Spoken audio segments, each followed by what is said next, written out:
Hello fellow kin, welcome back to the channel and welcome to a surprise competitive list review episode. That's right, I said I'd only do one more for my favorite list, and then I found this list here and I thought, okay, this is pretty unique. I haven't seen anything like this the entire season, so I figured I'd cover it for you guys just before LVO weekend happens. And I got a feeling you'll like this one. On today's agenda, we'll be taking a look at the Quebec City Open that happened October 7 to 8 in 2023.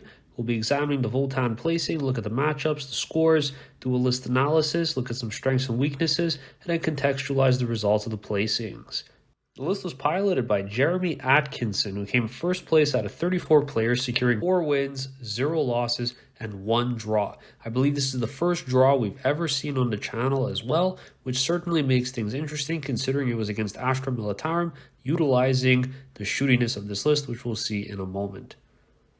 Now, I want to say I found this on Best Goals Pairing app, and I was surprised because the scores weren't visible for some reason. I was seeing really odd numbers here in the low 10s, and I'm not sure why that is. They must have used a different scoring mechanism for this tournament that I'm not too familiar with. So I decided, for the sake of transparency and simplicity, I would just put if it was a win for a W, an L for a loss, or a D for a draw. We won't get into the specific score, but we will still contextualize the matchups and try to understand how this list fit in and how it utilized its strengths and overcame its weaknesses to secure first place. Taking a look at the list, I was absolutely bewildered, to say the least, when I saw the lineup that we have here today. Taking things off, we have 2 Brokyr Iron Masters. I've never seen this guy run in a competitive list, and here there are 2 of them, and it took first place at an event. Absolutely crazy. Now, one of them is running Grim Demeanor, the other one does not have an enhancement on. And as you can imagine, both of these guys are equipped to 2 6-man Brokyr Thunderkyn units, which we'll touch upon in a bit when we get to them. Now, for those of you who don't know, the Brokyr Ironmaster is an interesting unit because it comes with 5 models attached total with his 4 ECOGs that are supporting him. And what happens is, because this is a leader that attaches to the Brokyr unit, whenever wounds are allocated to the unit, you can delegate those wounds to one of your ECOGs. So what you essentially get are 5 extra wounds, almost like tokens or shield tokens that you can allocate any damage to that would otherwise affect your Thunderkyn or the character himself. And you get these extra wounds because you have 3 provided from the ECOGs that are floating around, and you have 2 provided by the assistant, the robot Ironkin assistant who is in the unit. So essentially, you're paying 65 points here for a pretty decent buff to your Thunderkyn in terms of the +1 to hit, but additionally, you're also getting 5 extra wounds that act as a shield. So pretty cool so far. Now, for the enhancement of Grim Demeanor, there's some controversy surrounding this selection most of the time because tournaments don't allow you to necessarily count the stat line of your weapons as part of the model's profile, which means the intent behind selecting this is that obviously with your 150 point Brokyr Thunderkyn unit that is reliant on shooting, you want to ensure that that profile is not impacted at all and you get the most output possible from the unit. However, if a ruling states that at the tournament you're not allowed to count the weapon profile, that just negates the entire utility of the enhancement. I believe LVO has actually ruled that Grim Demeanor and rules similar to that do affect weapon profiles, which is a huge boost. I really hope Games Workshop comes out and clarifies this really soon because it does, in my opinion, negate the enhancement and kind of just ruin the entire purpose behind it. Now, the second Brokyr Ironmaster, like I said, no enhancement here. He's also accompanied by a 6-man Brokyr Thunderkyn squad. Next up, we have a Grimnir who is taken here as I believe to be a lone operative. Not that he has the rule of lone operative, but I don't think he's attached to any units. I think he's unitless and he's just being a probably backfield objective holder, or he's filling one of the Sagittars just to head out, fulfill that requirement of having a unit embarked at the start of the game, and he's going to be utilized as a token piece just to try to hold an objective early game. Finally, we have a Khal. The Khal is also not equipped with any enhancements. He's taking a Plasma Axe, which is an interesting choice. We typically do see the Gauntlet taken with a Khal, but in this situation, the pilot opted for the Plasma Axe instead, giving a little more versatility into lower toughness targets. This Khal, I believe, is attached to the Iron Hearthguard and is not run alone because you obviously want to ensure that your Hearthguard pack a little extra punch.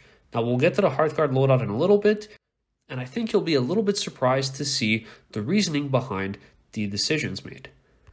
We're going to skip ahead a little bit to the troop selection, and obviously we have a Hearthkin warrior squad here. However, we see 3 of them make an appearance in this list. Now, 3 Hearthkin warriors may seem a little heavy compared to anything else we've looked at so far. However, it is a fulfillment requirement to complete these Sagittars and allow them to deploy on the table without exploding. Now, I do think the Hearthkin Warriors are obviously really solid units to take, especially for their sticky objective ability, which is that they can hold an objective, move off of it, and it still counts as being under your control.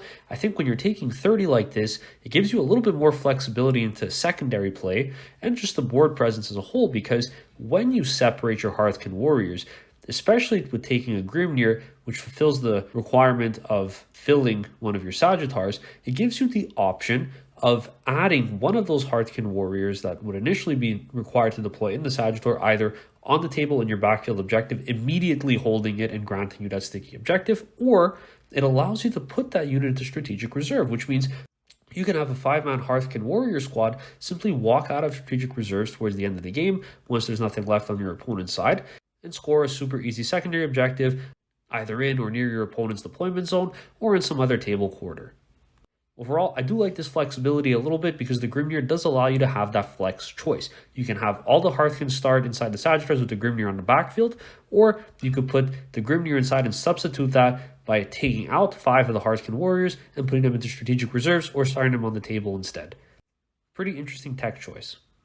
You do have some bolters on these, which I think they're a bit meh, but again, you're not really taking these guys to dish out damage. You're really just using them for board presence, objective control, and secondary scoring. So with 3 of them, you get some really nice redundancy, you get some really good flexibility, and it gives you options, which are always great. Now, next up, the reason you're all here, we have 2 squads of 6 Brokyr Thunderkyn. Yes, I stand corrected. Apparently, people are winning with Brokyr Thunderkyn, and I just don't know how to play with them.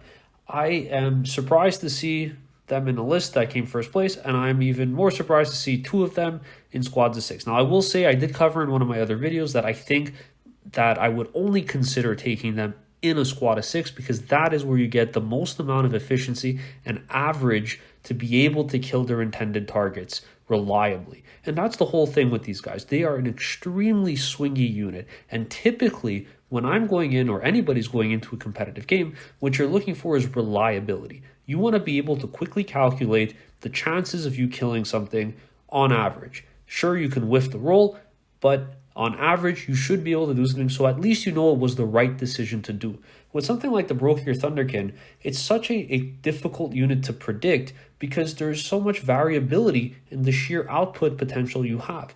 You can roll 3 1s on a 3-man squad, or you could roll 3 6s, and that is astronomical, the difference in damage that you're going to be putting through.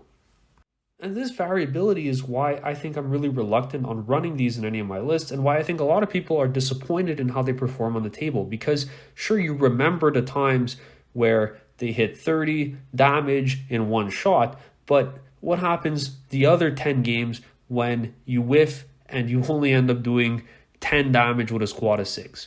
A little disappointing. But in this list, you're taking 2 squads of 6, and each one's accompanied by a Brokyr Ironmaster. So the theme of this list is really doubling down on the shooting potential. The risks are reduced by adding in more shots, by doubling the units, by supporting them with characters that improve their ballistic skill. You're really looking at making this unit a little bit more reliable. Because on average, now you should be able to consistently predict a stable damage output. Now, another big drawback to a unit like this is that it's so incredibly slow, and it does pack a punch. undeniably, if it comes out of strategic reserves, which is almost always where it should be because of its short range, you have one turn, maybe two max, depending on where you came out from, to shoot and kill your target. But you're going to be shot back. And these guys, for however durable they are at T6, I still think they're going to melt. That said, by attaching the Brokyr Ironmaster, you tech into those ecogs, which allow them to get a little bit of a bigger boost in their survivability, because now you've essentially given them 5 extra wounds to first soak any hits that come through, which is really clutch. I do think that there are a couple elements of this list that are anti-synergistic, but you can appreciate the redundancy that the pilot has built in here just to ensure that the goal of his list, which is to create a really shooting army, does work. And clearly it does, because he came first place. Next up, we have the Sagittars. Now, the Sagittars really make the backbone of this army. Solid unit. Nobody complains about these. They're really undercosted, they're really efficient, and they do a lot of damage. He opted for the high-las beam cannon across all 6 of his Sagittars, which are all going to be filled with, as I mentioned before, either the Warriors or a split with the Grimnir.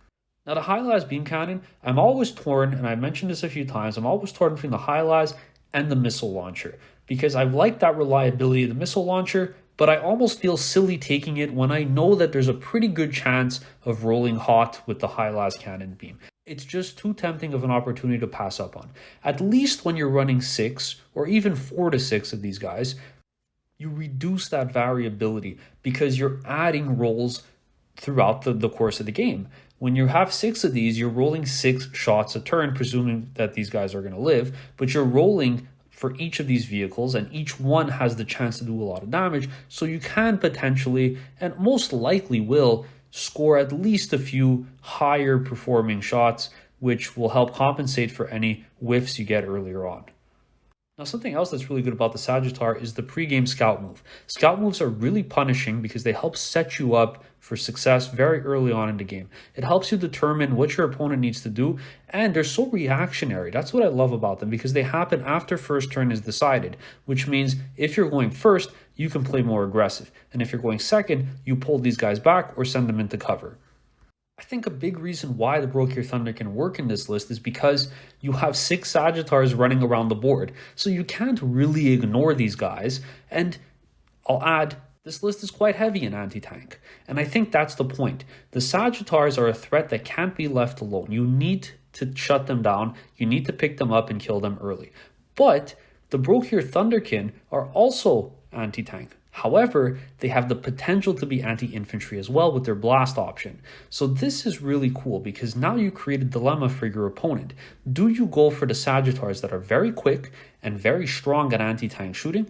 Or do you go for the Brokyr Thunderkyn, a slower unit that is durable as a result of the extra wounds, and risk having the Sagittars run free across the board? The trade-off being, these Brokyr Thunderkyn are very dangerous. If you leave them alone, they will start picking things up on your side of the table, and you need to be careful with that, as the damage adds up very quickly. Just very aggressive in playstyle, and shooting heavy for sure. Next up, we have a 10-man unit of Hearthguard. Hearthguard are essential to any list. Now, I will say, I think it's interesting that he only took 10, and I'm starting to lean on only taking 10 myself. He took 10 Hearthguard and they're each equipped with Vulcanites and Concussion Gauntlets. I do think these are the stronger loadouts that you could go for here. Now, remember earlier I mentioned that there's a Cal who's included with this and is likely attached to a Hearthguard squad. A lot of people don't like attaching a Cal to Vulcanite squads because you essentially reduce the amount of devastating wounds that you have access to in your pool if you had a lethal hit that was rolled. Because now obviously that lethal hit just goes through, so you don't roll a wound roll for it. So why would he go for this choice of the Vulcanites? Well, I think the reason being is that there are so many layers of anti-tank in this list with the 6 Sagittar and the Brokyr Thunderkyn squads that have the capabilities of being anti-tank when they need to, that it's almost a waste to put plasma guns on the Hearthguard. There are so many other threats in your list that are equipped to deal reliably with any elite or high toughness threat that the Hearthguard are going to be better equipped to fill the niche of anti-infantry. So you get really good light infantry killing potential by running the Vulcanites and obviously the innate grenade launcher, these guys do a lot of shooting. Imagine you pop the strat on them for sustained hits too. We've all done it, and we're all surprised all the time at how much damage these guys put out. And it's true, it's really efficient. So I think it was a very conscious and deliberate decision to have the Hearthguard equipped with the Vulcanites instead of the Plasma Gun in this situation, because it's just not needed. You have other units that fill that role a lot more reliably and a lot better. So why take the Cal? Honestly, I'm not sure. The only thing I could think of as to why a Cal would be selected over an Ioneer champion is that you're looking for the Cal's ability to generate tokens. Because this list is shooting heavy, so you really kind of lean into that a little bit more. You want to make sure your Thunderkyn are getting some efficient token bonuses, but at the same time, the Brokyr Ironmasters there that kind of act as a redundancy there. You don't really need to rely on a token when your Ironmaster already gives them +1 to hit because it doesn't stack. And how often does the Cal actually add a token which brings someone to 2? You're not running Appraising Glare here either, which means you're really only looking at 1 token a turn. I personally think if I was writing this list, I would drop the Cal and replace it with an Ioneer champion to accompany the Hearthguard unit coming out of Deep Strike. This means you've essentially freed up 10 points from swapping from Cal to Ioneer champion, and you already have 5 points that are saved up because this list is only 1995, which means you have 15 spare. With those 15 spare points, I would put a long list on the E-Champ or on one of the Brokyr Ironmasters. Now, a long list is kind of an iffy enhancement, but I actually think in this list, it works really well. Because what are you trying to do? You're trying to quickly pop any target you want off the board. Now, you can make an argument that this list is not reliant on tokens at all, for a matter of fact, because the Ironmaster provides that innate +1 to hit to the squad of Brokyr Thunderkyn, who also wound vehicles on a 2. So essentially, your tokens are wasted here. But I think if you're running the setup with an Ioneer champion who is bringing along a long list, this allows you to have some added flexibility to your Brokyr Thunderkyn squad, because now, let's say you need to put tokens on something like an elite infantry unit like Terminators, for example. Well, your Thunderkyn can kill something that has judgment tokens on it, or your Sagittars can pick it up, and then you move that token over to the elite Terminator squad. And now your Thunderkyn, when they shoot at it, you are getting that +1 to wound, which you otherwise wouldn't be getting. At the end of the day, it's personal preference. I totally understand why it wasn't taken for this list, because it really doesn't need all that many tokens, given the built-in redundancies and efficiencies you've created here. However, I do think it'd be fun, first of all, and I think it's quite synergistic and complementary to the list as a whole. It's just another layer of redundancy there to ensure that your Brokyr Thunderkyn are getting the most value possible. I understand this commentary was supposed to be about the Hearthguard, and we ended up deviating back to the Thunderkyn, but I do think it's important because we explored how the Cal may or may not be an appropriate selection for a list like this. With the Hearthguard, I do think it's solid to choose the Vulcanite in this case because you don't need the anti-tank, and you certainly have more reliable anti-tanks everywhere else in the list.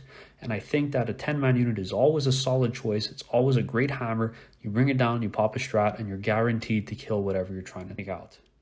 Last but not least, we have 2 squads of 3 Pioneers. I think Pioneers are pretty solid. I really like them. I think they're cheap. I think they're fast. They're really good at secondary play. They're really good at clearing things off of objectives. Being able to pick them up at the end of your opponent's turn and put them back on the board is great. And again, I think they're very complementary to this list because it gives you more anti-infantry options when the bulk of it is focused on elites and higher toughness targets.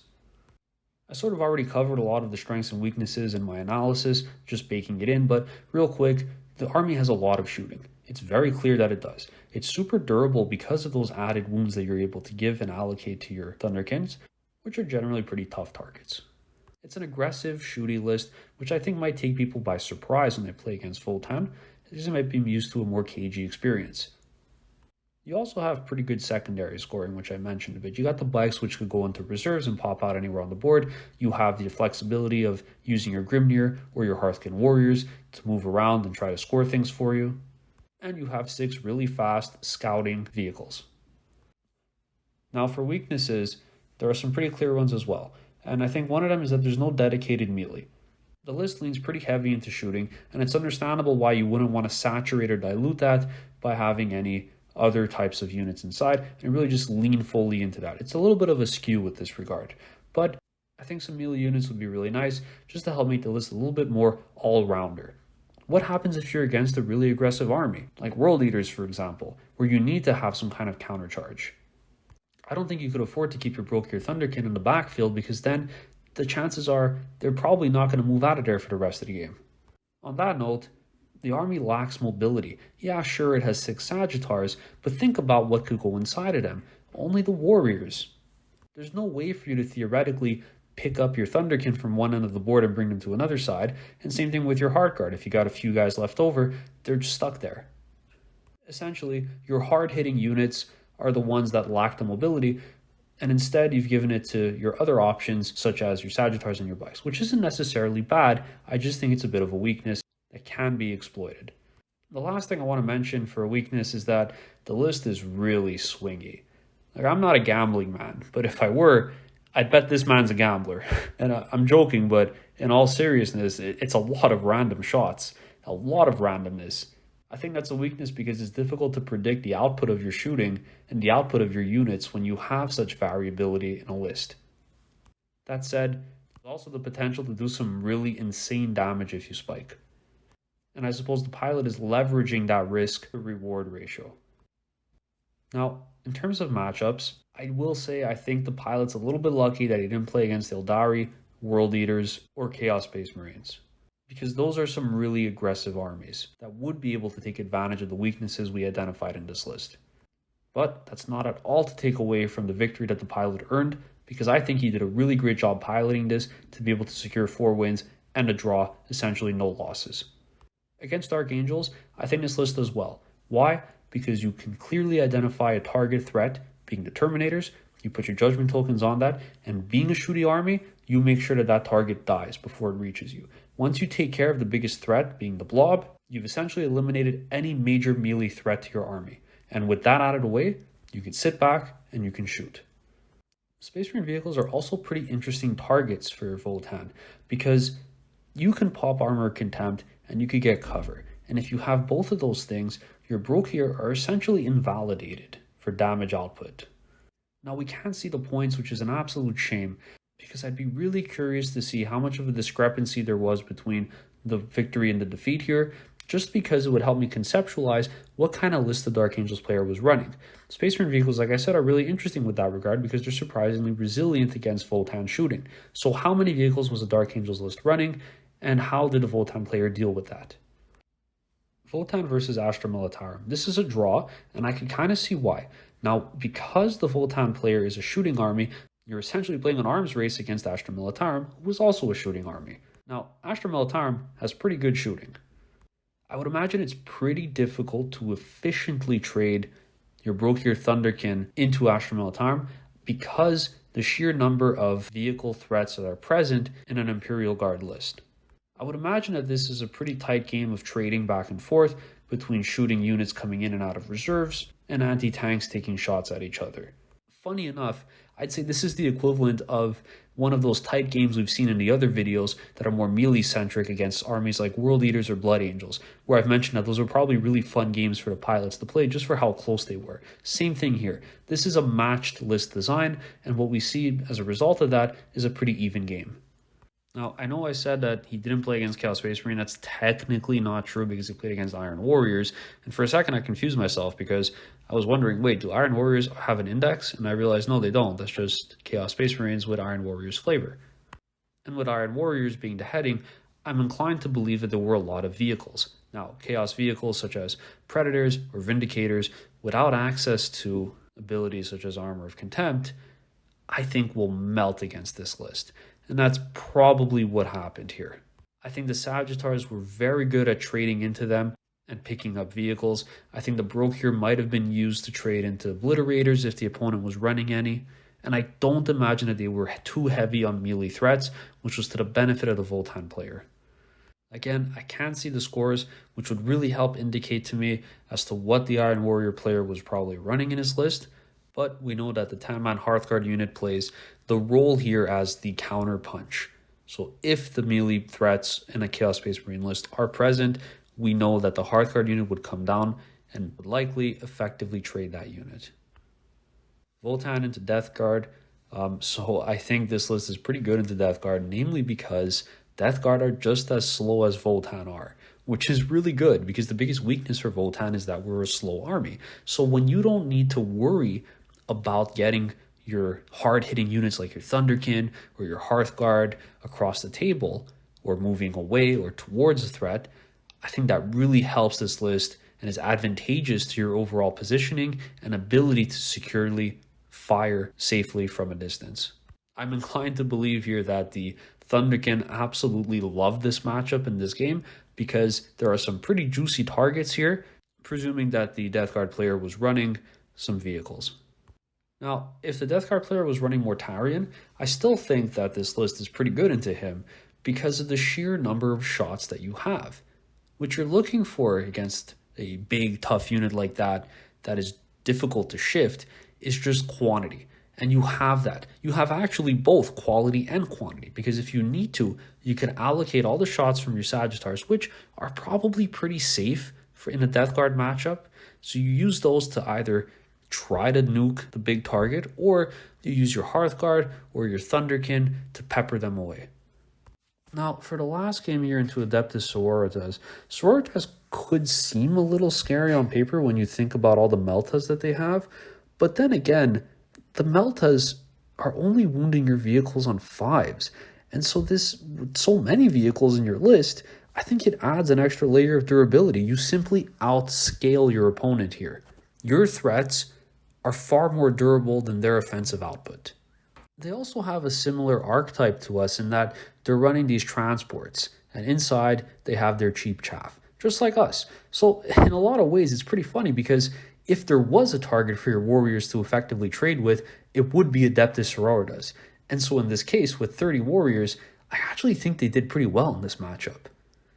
As always, your Thunderkyn can come in from any corners from strategic reserves in the appropriate battle round, and they're going to be an absolute menace to any vehicle that they see here.